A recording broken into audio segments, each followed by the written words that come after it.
Je crois que là, il y a vraiment deux éléments. C'est d'abord le cas où l'État est devenu actionnaire de certaines institutions financières. Et donc, qui dit actionnaire dit qu'il participe à la gestion, à la direction de ces banques. Et donc, dans ce cadre-là, ces administrateurs devront veiller à ce que la politique de crédit qui sera menée veille à soutenir l'économie.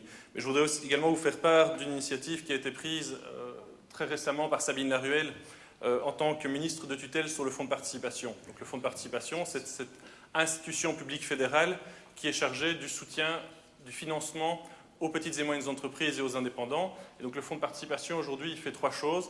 Il octroie des financements, donc des prêts aux PME, aux indépendants en cofinancement. Donc, concrètement, la banque prête une partie du montant de l'investissement et le fonds de participation prête l'autre partie via un prêt subordonné.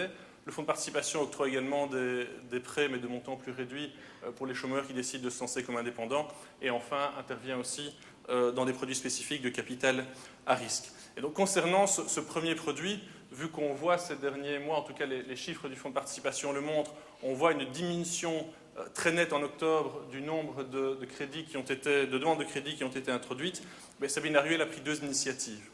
La première, c'est de renverser le mécanisme de cofinancement qui existe actuellement. Et donc, à partir de lundi, 1er décembre, un nouveau produit financier existera au fonds de participation. Il sera lancé ce lundi.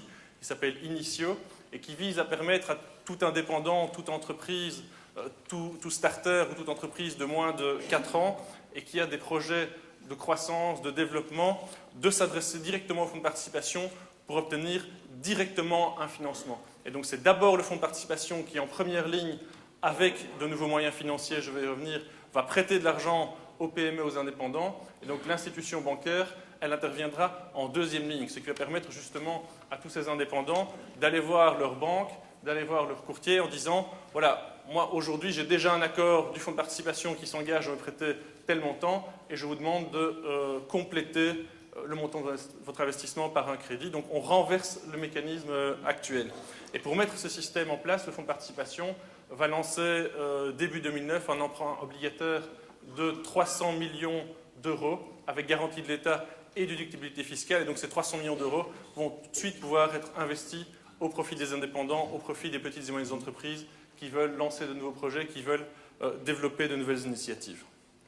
Et alors, dernier élément qui sera mis en place très prochainement, Sabine Laruelle va se reposer sur le CEFIP, le Centre d'études sur le financement des petites et moyennes entreprises, qui est composé notamment de représentants de la Banque nationale, des différentes administrations fédérales, du secteur bancaire, des autorités régionales. Et on va mettre en place, comme ça a été le cas en France, un médiateur du crédit qui va être amené à examiner la situation, à objectiver aussi cette évolution de la crise du crédit, donc voir effectivement quelles sont les difficultés et à formuler des recommandations au gouvernement. Et donc je crois que cet ensemble de mesures sont des solutions concrètes à la crise que nous connaissons actuellement.